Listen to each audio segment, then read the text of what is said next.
નમસ્કાર દોસ્તો, world inbox academy જુનાગઢની યુટ્યુબ ચેનલ પર આપનું સ્વાગત છે.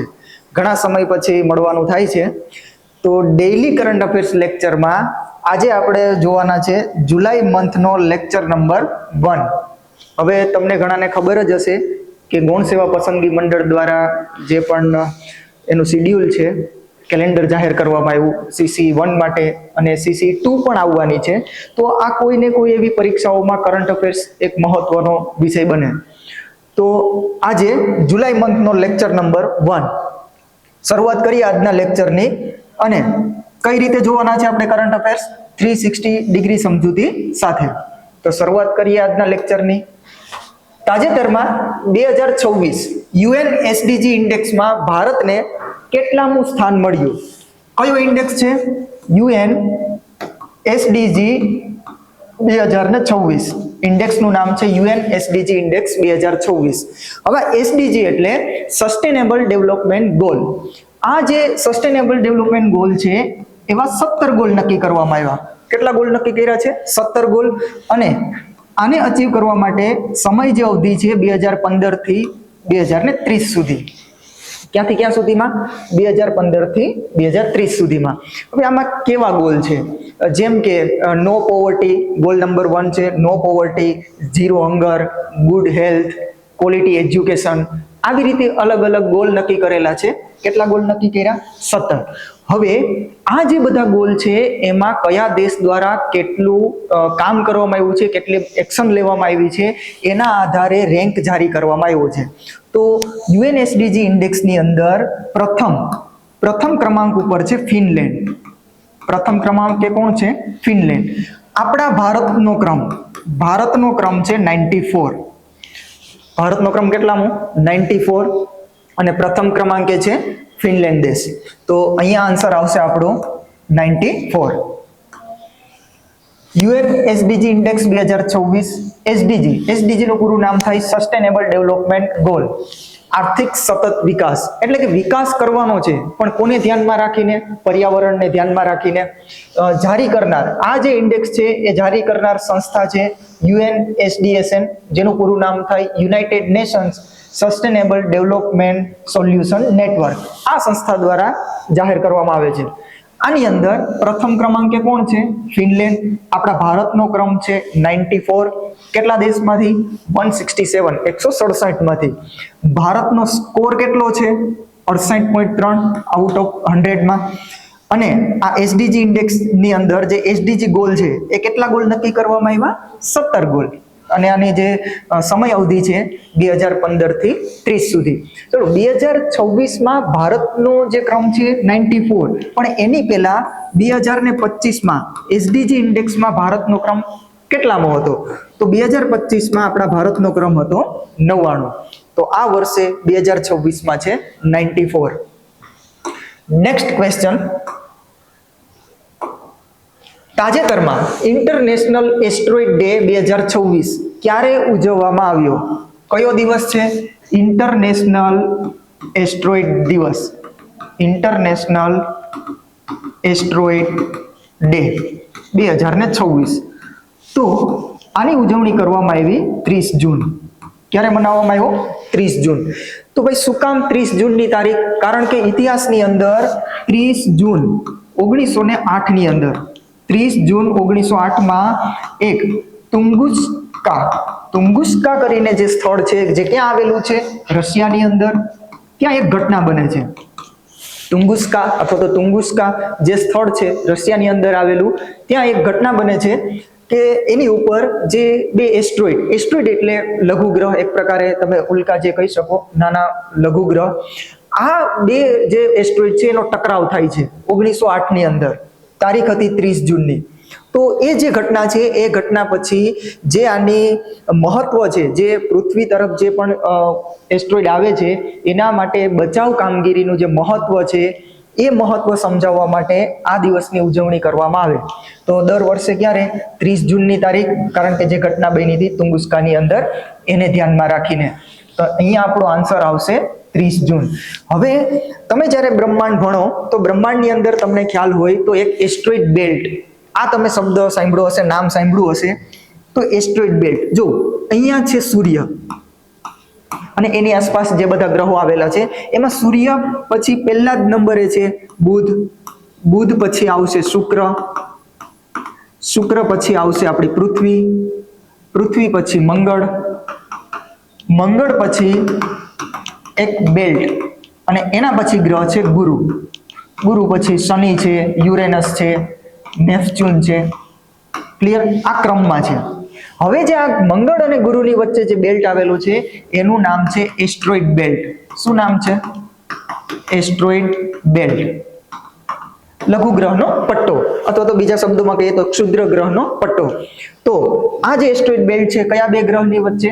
મંગળ અને ગુરુની વચ્ચે. ક્લિયર છે? તો દર વર્ષે ઇન્ટરનેશનલ એસ્ટ્રોઇડ ડે ની ઉજવણી ક્યારે કરવામાં આવે? 30 જૂન. ઇન્ટરનેશનલ એસ્ટ્રોઇડ ડે 2026 30 જૂનના રોજ. આ વર્ષની થીમ હતી ગ્રહ સંરક્ષણ અને એસ્ટ્રોઇડ અસર જોખમો. 30 જૂન 1908 ની અંદર તુંગુસ્કાની અંદર જે ઘટના બને છે જે રશિયામાં આવેલું છે તો એને ધ્યાનમાં રાખી અને પછી આ દિવસની ઉજવણી કરવામાં આવી છે. ઉદ્દેશ્ય, આ દિવસ ઉજવવા પાછળનો ઉદ્દેશ્ય શું, હેતુ શું? તો પૃથ્વી તરફ આવનારા ખગોળીય પદાર્થો કઈ રીતે બચાવવું તેનું મહત્વ દેખાડવા માટે, એક પ્રકારે એની સમજદારી કેળવવા માટે, લોકોમાં જાગૃતતા ફેલાવવા માટે આ દિવસની ઉજવણી કરવામાં આવે છે. નેક્સ્ટ ક્વેશ્ચન, તાજેતરમાં ICGS અક્ષયને ઇન્ડિયન કોસ્ટ ગાર્ડમાં ક્યાંથી સામેલ કરવામાં આવ્યું? ICGS આનો મતલબ થાય છે ઇન્ડિયન કોસ્ટ ગાર્ડ શિપ. શું મતલબ થાય? Indian coast guard ship. હવે એવું જ એક શિપ, એક એવું વેસલ જેનું નામ છે ICGS અક્ષય. વેસલનું નામ છે અક્ષય. તો આને હવે આપણા ઇન્ડિયન કોસ્ટ ગાર્ડની અંદર સામેલ કરવામાં આવ્યું. પણ એ ક્યાંથી સામેલ કર્યું છે? એને સામેલ કર્યું છે ગોવાથી. કયા સ્થળેથી? ગોવાની અંદરથી. અને આ જે અક્ષય છે એ એક પ્રકારે FPV છે. શું છે? FPV. આ FPV નો મતલબ થાય fast petrol vessel. Fast petrol vessel એટલે આ જે અક્ષય છે એને નજર રાખવા માટે, પેટ્રોલિંગ કરવા માટે, જે દરિયાઈ કાંઠાનો વિસ્તાર છે આ દરિયાઈ કાંઠાના વિસ્તાર ઉપર નજર રાખવા માટે તૈનાત કરવામાં આવ્યું છે. અને ક્યાંથી સામેલ કર્યું? તો ગોવાની અંદરથી સામેલ કર્યું છે આપણા ઇન્ડિયન કોસ્ટ ગાર્ડની અંદર. આ કઈ શ્રેણીનું છે? તો આ અદમ્ય શ્રેણીનું છે. કઈ શ્રેણીનું? અદમ્ય શ્રેણીનું. કારણ કે આની પહેલા જે પેટ્રોલિંગ જે વેસલ છે એને એડ કરવામાં આવ્યા, એમાં એકનું નામ હતું અદમ્ય, ICGS અદમ્ય, પછી અચલ અને હવે આવે છે અક્ષય. તો આ બધા વેસલો કેવા છે? પેટ્રોલિંગ વેસલ છે, નજર રાખવા માટે. ICGS Indian coast guard ship, નામ છે અક્ષય, ગોવાથી સામેલ કરવામાં આવ્યું. અને આ અક્ષય એક કેવું વેસલ છે? FPV, ફાસ્ટ પેટ્રોલ વેસલ, કે જે નજર રાખવા માટે. ઉદ્દેશ્ય દરિયાકાંઠાની દેખરેખ, શોધ અને બચાવ કામગીરી, એટલે કે દરિયાકાંઠાની દેખરેખ રાખવી, ત્યાં કોઈ શોધ અને બચાવ કામગીરી, કોઈ આફત આવે, આપત્તિ આવે તો ત્યારે બચાવ કામગીરી કરવા માટે, દાણચોરી વિરોધી અને કાયદાનો અમલ કરવા માટે.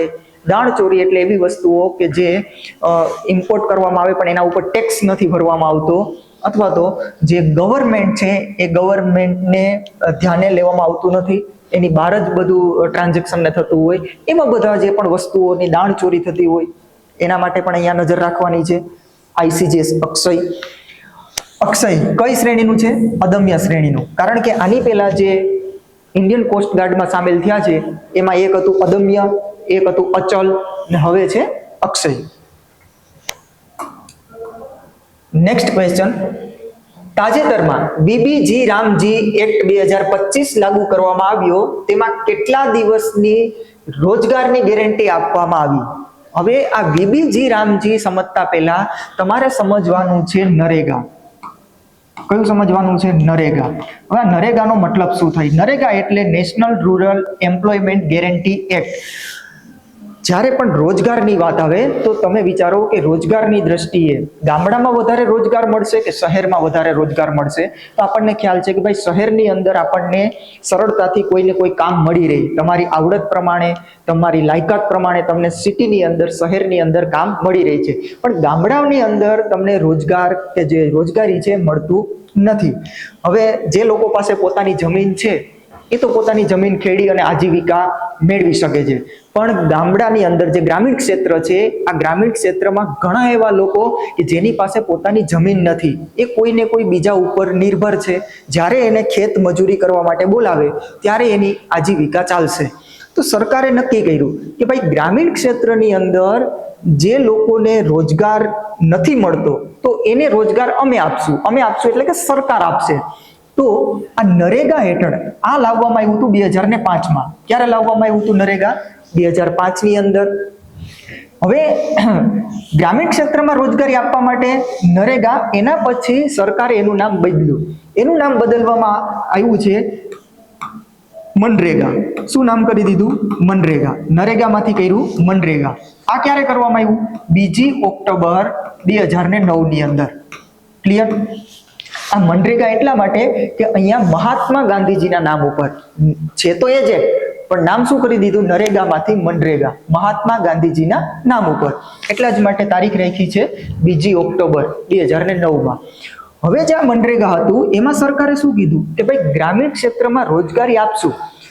કેટલા દિવસની રોજગારી? તો 100 દિવસની રોજગારી. કેટલા દિવસની? 100 દિવસની જે રોજગારી છે એની ગેરંટી અમે આપીએ છીએ. એટલે કે જે વર્ષના 365 દિવસ છે એમાંથી તમને 100 દિવસનું કામ મળશે જ. આ ગેરંટી છે સરકારની. તો મનરેગા હતું એમાં 100 દિવસની ગેરંટી હતી.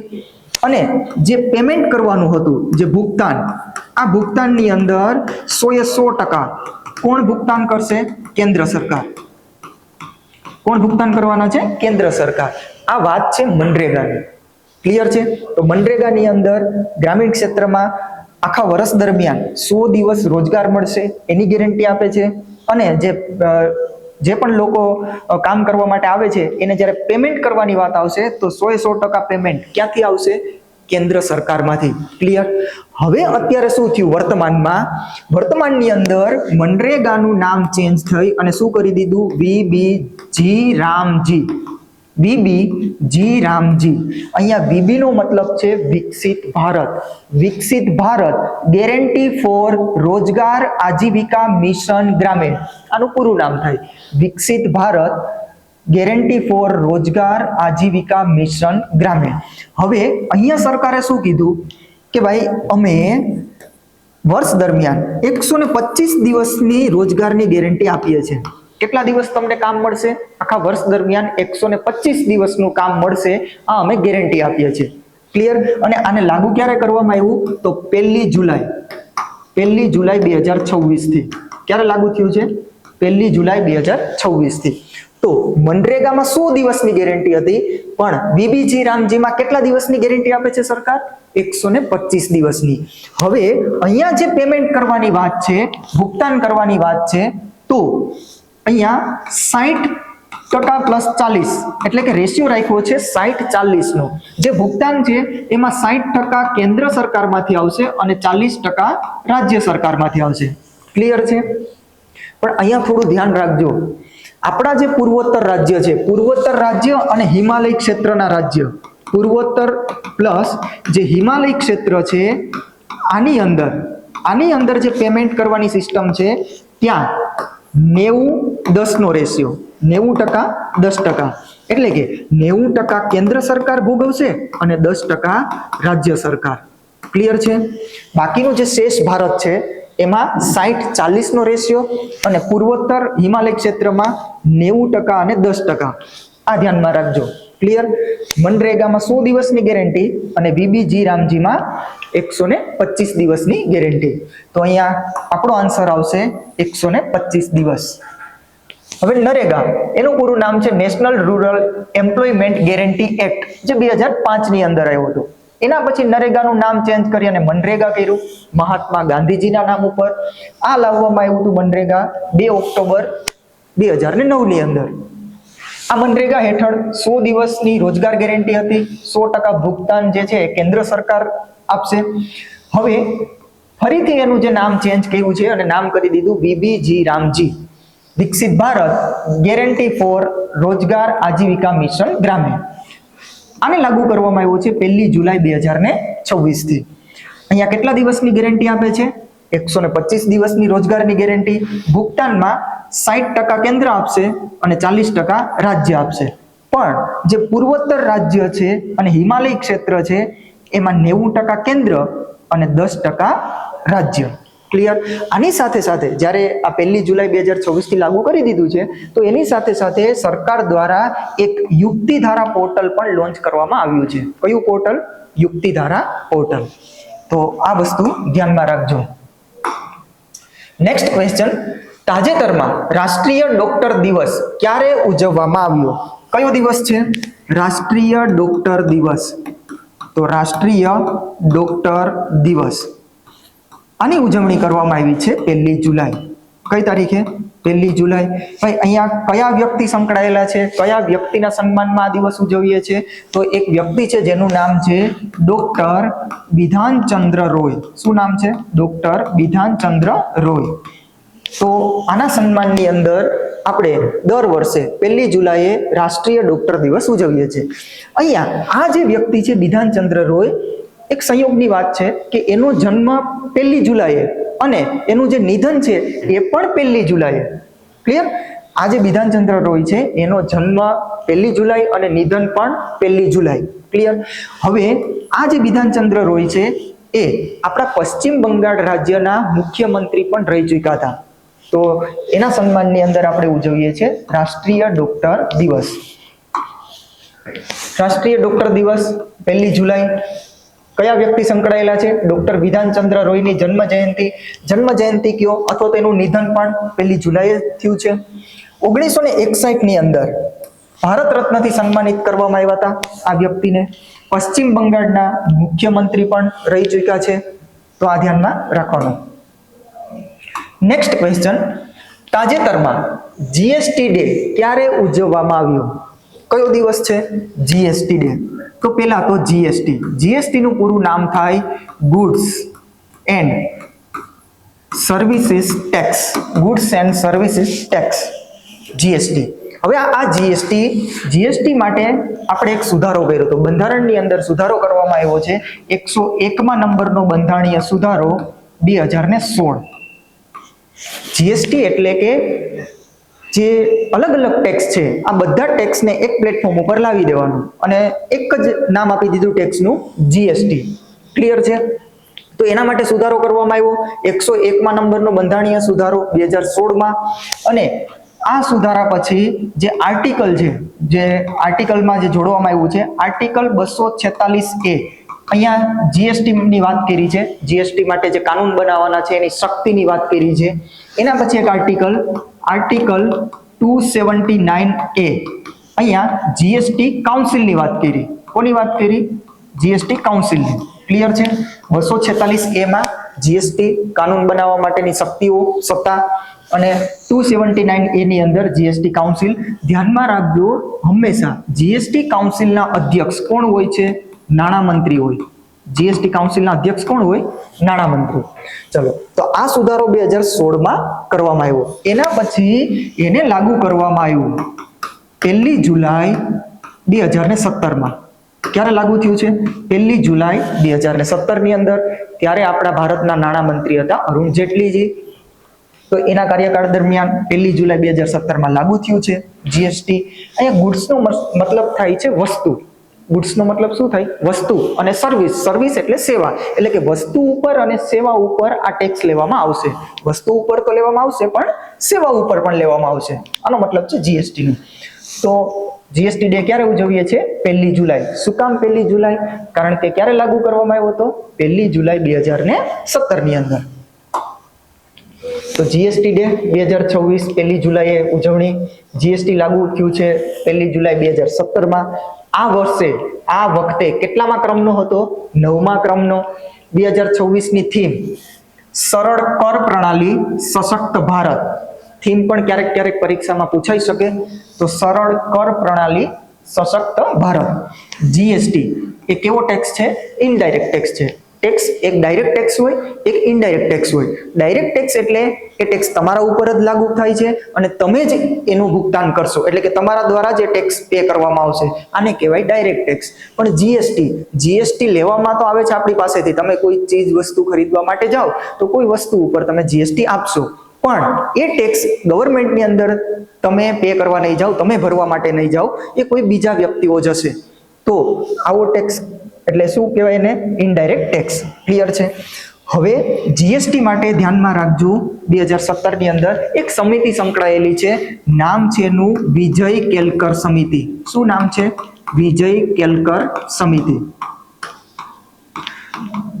ઓકે, હવે જીએસટી સ્લેબ આ પણ મહત્વનું. જો ઓલ્ડ સ્લેબ ની વાત કરીએ, ઓલ્ડ સ્લેબ, તો ઓલ્ડ સ્લેબમાં હતા 5%, 12%, 18% અને 28%.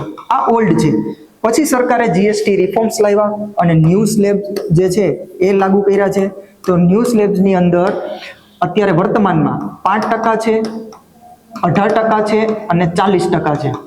અહીંયા 12% અને જે 28% છે એને કાઢી નાખ્યા છે. જીએસટી સ્લેબ એટલે શું? એટલે કે કઈ વસ્તુ ઉપર કેટલું જીએસટી લેવામાં આવશે, કેટલા ટકા જીએસટી લેવામાં આવશે. તો એ વસ્તુને કોઈ વસ્તુ ઉપર 5%, કોઈ વસ્તુ ઉપર 18%, તો એવી રીતે કે આ વસ્તુ ઉપર ભાઈ 5% લાગશે, આ વસ્તુ ઉપર 18% લાગશે.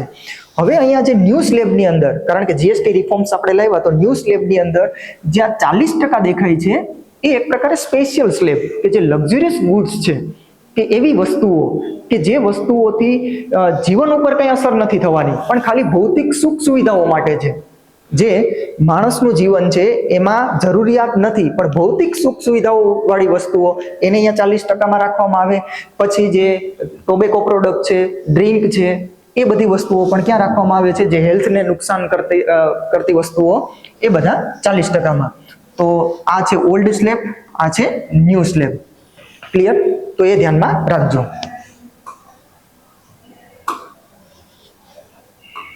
ચલો, આજના લેક્ચરમાં આટલું કન્ટેન્ટ રાખીએ. એક લાઈક કરી દેજો, આ લેક્ચરને તમારા દોસ્તો સુધી શેર કરી દેજો અને આ ચેનલને સબસ્ક્રાઇબ કરી લેજો. જય હિન્દ, ધન્યવાદ.